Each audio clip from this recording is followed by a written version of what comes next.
Hello everyone, welcome back to the channel. Hello friends, welcome to my YouTube channel. In this video, I'm going to teach you how to fix Siri not working on iPhone and iPad. So let's start the video. Open Settings app on your iPhone.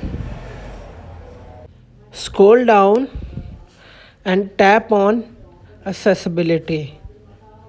Scroll down again and tap on Siri.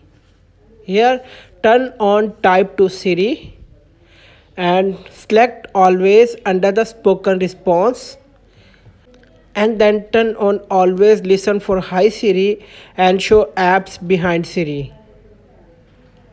Now go back to settings menu, scroll down and tap on Siri and search.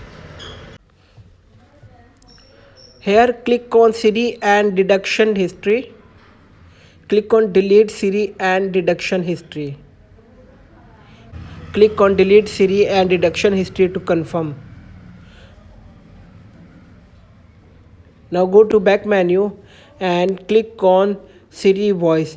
Here select the voice that you want and select variety that you want. Hi, I'm Siri. Choose the voice you'd Now like me go to to back use. menu and select language.